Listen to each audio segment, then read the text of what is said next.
Hoy entraremos a la séptima lección del Seminario de Guerra Espiritual. El tema que voy a dar hoy es sobre el guerrero y la conquista.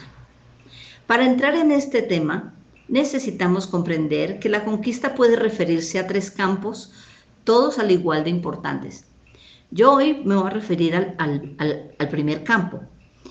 La conquista es obtener dominio y control de un territorio como consecuencia de una guerra. El mayor ejemplo de la conquista en este campo nos lo dio Jesús. Él primero obtuvo dominio de sí mismo, venció el pecado a través de la obediencia, así que él calificó para vencer. Él se enfrentó a la muerte y al que tenía dominio de ella, a Satanás, y lo venció, como dice en Apocalipsis 1:18b, que el Señor le declaró a Juan: tengo las llaves de la muerte y del Hades. Jesús venció en el principal territorio, el espiritual, y nos marcó un camino, porque quien triunfa en el campo espiritual, triunfa sobre el natural. En cuanto a territorios, en el campo espiritual, hay muchas áreas que deben ser conquistadas: las personales, familiares, generacionales. Y en cuanto al alcance, puede trascender lo local, lo nacional y lo mundial. Cuando nosotros hablamos del alcance a este nivel, estamos refiriéndonos que esa principal guerra la hacemos a través de la oración, la declaración y el decreto. Y todo esto debe estar basado en la palabra, en la escritura, porque la palabra de Dios no puede ser limitada en cuanto a tiempo y a espacio, porque la escritura nos certifica en el Salmo 19:4 lo siguiente: por toda la tierra salió su voz y al extremo del mundo sus palabras. Aquí entonces nos está diciendo que la palabra no puede ser limitada ni por el tiempo ni por el espacio. También en Isaías 55:11 nos dice la palabra: así será la palabra que sale de mi boca, no volverá a mí vacía, sino que hará lo que yo quiero y será prosperada en aquello para que la envíe.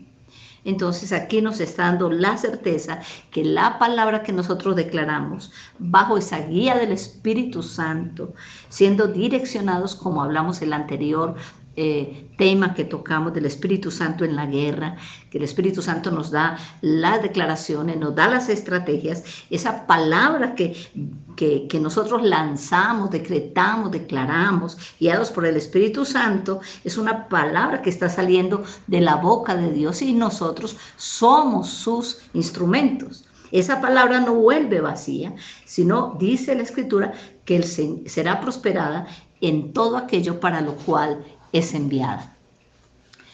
Esto es pero muy importante tenerlo en cuenta en la conquista. Hay un segundo ejemplo muy importante de un hombre que fue conquistador, y este es David. David, Dios lo ungió para ser rey, para reinar sobre Israel, pero pasó un periodo de guerra donde fue perseguido, deambuló de un lado para otro, fue muchas veces despojado, amenazado, abandonado, mas él persistió, se determinó, guerreó y conquistó. Él desarrolló un carácter violento ante el enemigo, pero sumiso y obediente ante el Señor. David estuvo determinado. Por eso Dios lo llamó y le entregó una visión. David no lo dejó a medias, no lo tiró en el camino, no se rindió. Dios le dio una visión y él se determinó en ella. La gente de reino debe ser guerrera, debe determinarse en alcanzar metas. David fue uno que mató gigantes, y dice también la Escritura que sus descendientes mataron gigantes. Esto está en 2 Samuel 21, 15 al 22. Ahora, ¿cuáles son esos gigantes que se nos pueden aparecer en el camino? Esos gigantes son hombres fuertes que se atraviesan en el camino con el propósito de oponerse a la conquista, detener los procesos, dominar la voluntad, subyugar, esclavizar, atemorizar, poseer nuestras mentes para no dejarnos hacer lo que Dios ha dicho. También destruir a través de apartar y matar los propósitos. Entonces, nosotros debemos entender que David fue un hombre que se determinó y que él no se echó para atrás ante los gigantes que se le aparecieron. Hay muchas clases de gigantes, como lo dije al comienzo. Hay gigantes personales, generacionales, territoriales. Hay muchos gigantes y es importante discernir y determinarnos a no convivir con ellos o a no dejar que nos gobiernen. Cuando David se enfrentó al gigante Goliat, él no tuvo miedo porque ya había vencido en otros campos, en otros terrenos. David venció gigantes personales, él venció la soledad, él venció el olvido, el anonimato, estando muchas veces lejos de casa cuidando las ovejas. Cuando el profeta Samuel vino a ungir al rey, su padre Isaí consideró que él no era pues el apto y no lo llamó.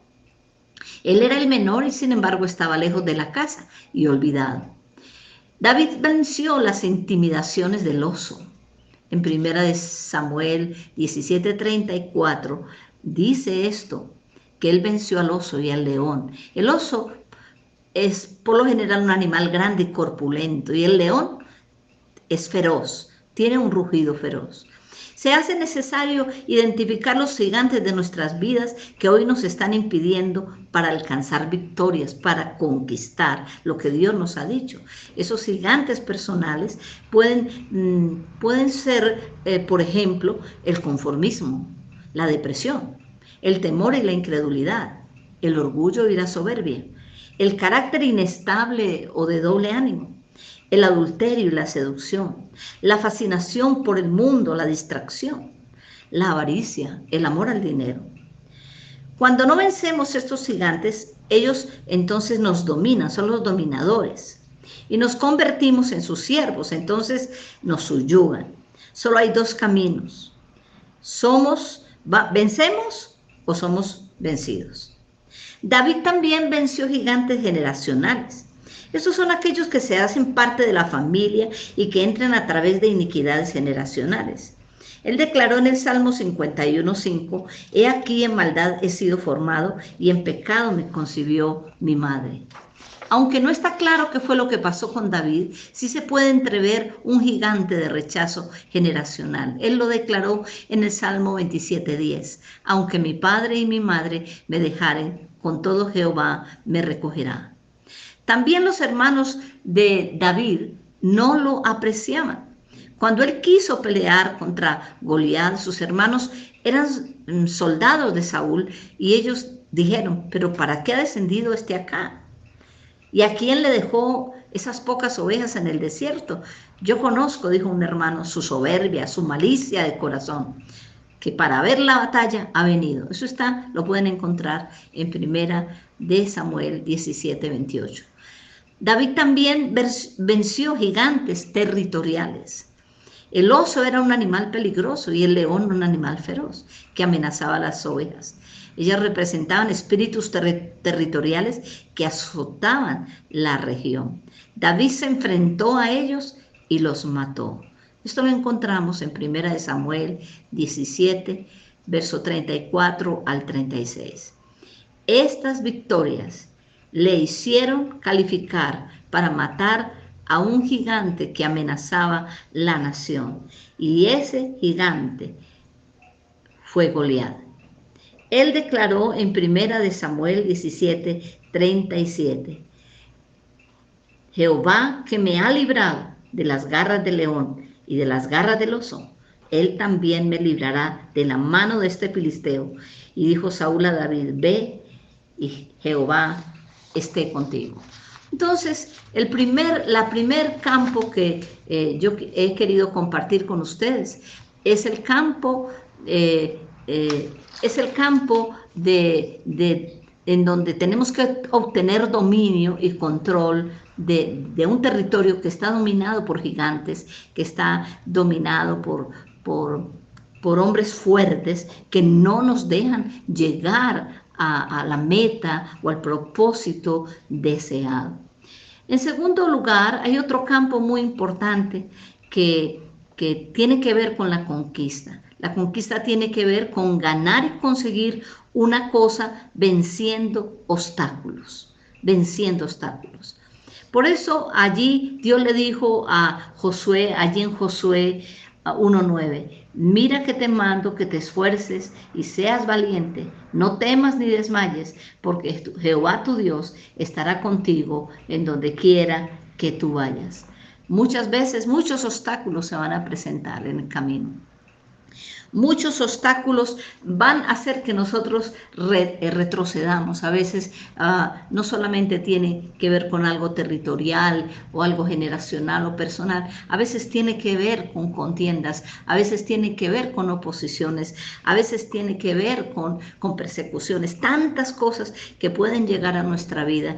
Y si nosotros realmente tenemos en claro que Dios nos ha llamado a conquistar, que Dios nos ha llamado a ganar, porque la verdad es que Dios nos ha llamado a nosotros a ser guerreros poderosos en Él, porque como dice la Escritura, Él nos llamó para vencer. Él, por medio de Jesucristo, nos ha llamado a ser más que vencedores. Y Dios nos ha llamado a vencer los obstáculos que muchas veces se nos presentan, obstáculos que muchas veces nos quieren a nosotros detener. Por eso Jesús dijo, el reino de los cielos sufre violencia y los violentos lo arrebatan. Mateo 11:12. Esto nos muestra que para poseer lo que Dios nos ha dicho, es necesario vencer, y hay un reino al que debemos vencer, es el reino de las tinieblas, y para esto se requiere una guerra.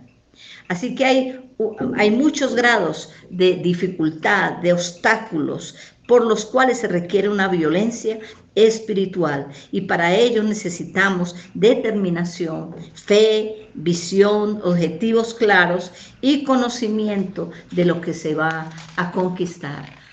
Jesús tuvo muchos obstáculos cuando vino Él a ejercer una labor, porque Él estaba ejerciendo un plan que el Padre le había trazado. Y era un plan que le determinaba una guerra tremenda espiritual. Pero muchos obstáculos tuvo. El primer obstáculo que tuvo Jesús fue en su nacimiento, cuando Herodes mandó matar a los niños menores de 2 años. Eso fue un obstáculo. Los padres tuvieron que huir y esconderlo en Egipto. Pero más adelante tuvo obstáculos familiares, cuando los hermanos no podían creer en Él. A los hermanos les costó creer en Jesús, porque lo vieron crecer con ellos. Les costó creer. Por eso Él dijo que no hay profeta en su propia tierra. Es por los obstáculos que tuvo familiares también. Pero tuvo obstáculos en el terreno de los religiosos de su tiempo, que siempre lo cuestionaron, que siempre lo atacaron, que siempre estuvieron allí cuestionando cada una de sus enseñanzas. Sería muy largo, todos los conocemos, pero los obstáculos que Jesús vivió fueron grandes. Y tuvo obstáculos dentro del equipo que Él formó, porque el verlos crecer le costó tiempo, le costó llevarlos al entendimiento de que había un plan que Él estaba llevando a cabo. Ellos no pudieron entender ese plan, les costó entenderlos. Y el obstáculo más tremendo al que Jesús se tuvo que enfrentar fue la misma traición de uno de sus discípulos. Siempre nosotros tendremos que vencer muchos obstáculos, pero es tan importante tener en claro lo que Dios nos ha llamado a hacer. Es tan importante tener en claro lo que Dios nos ha hablado, porque si no lo tenemos claro, nos devolvemos, nos retiramos, dejamos abandonada lo que hemos comenzado y lo dejamos a medio camino. Y en este sentido, el enemigo puede engañarnos diciendo, quizás los obstáculos, cuando no tenemos claro el fin o el propósito, entonces comenzamos a pensar, quizás los obstáculos me están diciendo que por aquí no es. No, muchas veces es importante que nosotros tengamos claro ¿Qué es lo que Dios ha hablado? Porque si tenemos claro lo que Dios ha hablado, no importan los obstáculos que se presenten. No importan las cosas que puedan venir en un momento dado y que nos puedan quizás confundir. Pero si está en claro lo que Dios ha hablado, entonces nada nos podrá detener. Entonces estaremos determinados en vencer esos obstáculos que pueden ser traiciones, que pueden ser malos entendidos, que pueden ser falta de credibilidad, que pueden ser falta de recursos. Hay tantos obstáculos que se pueden presentar para que nos van a tratar de detener, de impedir que nosotros alcancemos la victoria. Y hay otro tercer campo que tiene que ver con la conquista. Y este tercer campo tiene que ver con obtener un premio. Es decir, yo batallo para obtener un premio, un galardón, un beneficio o un lugar. Y para esto requiero esfuerzo y requiero trabajo. Hay un pasaje que está en Deuteronomio capítulo 8, verso 7 al 10. El Señor le dice al pueblo de Israel, hay un premio que obtener, ¿cierto? El premio es la tierra prometida. Aquí encontramos que dice, porque Jehová tu Dios te introduce en la buena tierra, tierra de arroyos, de aguas, de fuentes, de manantiales, que brotan en vegas y montes, tierra de trigo y cebada, de vides, higueras y granados, tierra de olivos, de aceite y de miel, tierra en la cual no comerás el pan con escasez, ni te faltará nada en ella, tierra en cuyas piedras son hierro y de cuyos montes sacarás cobres y comerás y te saciarás, bendecirás a Jehová tu Dios por la buena tierra que te habrá dado. Esta fue la promesa, ese era el premio, ese era el galardón, ese era el beneficio, ese era el lugar donde Dios los quería llevar. Pero había que tener un esfuerzo, por eso el Señor le dijo, esfuércense y sean valientes. ¿Por qué razón? Porque pareciera que con todo lo que el Señor le habló de la buena tierra, en donde dice, y comerás y no te saciarás, ¿cierto? Lo primero que se encuentran es el desierto, donde no hay comida y no hay nada, no hay agua. Pero allí Dios estaba obrando en ellos a ver si creerían a lo que Dios les había dicho, si ellos iban a creer a lo que Dios les había hablado o ellos realmente iban a retroceder. Entonces, muchas veces cuando Dios nos ha hablado de un premio, nos ha hablado de alcanzar un lugar o un beneficio, generalmente hay que trabajar, hay que esforzarnos, hay que tener fe, hay que tener persistencia, hay que tener constancia, porque uno de los problemas que tuvo el pueblo de Israel y que está en el libro de Hebreos es que ellos tuvieron incredulidad en lo que Dios dijo. Y esa incredulidad les llevó a desobediencia. Por eso dice la Escritura que muchos quedaron tendidos en el desierto y no alcanzaron lo prometido. Porque una de las cosas tremendas que muchas veces quiere causar desánimo en nosotros o hacer que bajemos las manos y que dejemos de luchar es la incredulidad. Y el otro que viene junto con la incredulidad es el temor. Porque el temor nos desalienta, porque el temor nos hace huir, pero todo está allí dentro de nosotros. Por eso creo que esos son gigantes que tenemos que matar dentro de nosotros, el temor y el miedo. Y nosotros necesitamos una condición de un espíritu diferente, de un espíritu de fe, de un espíritu de confianza, de un espíritu de seguridad en lo que Dios ha dicho. Entonces, estaremos caminando, corriendo la carrera que Dios ha puesto por delante, poniendo los ojos en el autor y consumador de la fe. Dios nos ha llamado a conquistar. Él fue un conquistador, Él venció y Él dice en Romanos capítulo 8 que Él nos ha llamado a ser más que vencedores. Y para poder ser más que vencedores, pues necesitamos guerrear. Necesitamos entrar en batallas que estarán siempre, sea con la mente, con las emociones, con la familia, con lo que nos rodea, pero nuestra mirada puesta en Jesús, el autor y consumador de la fe, es lo que nos dará la victoria. Así que en tiempo de crisis, aun cuando no veamos nada, nosotros nos sustentamos por la palabra de Dios y por la promesa de Dios, porque fiel es el que prometió, el cual también lo hará. Yo les bendigo en el nombre de Jesús. Amén.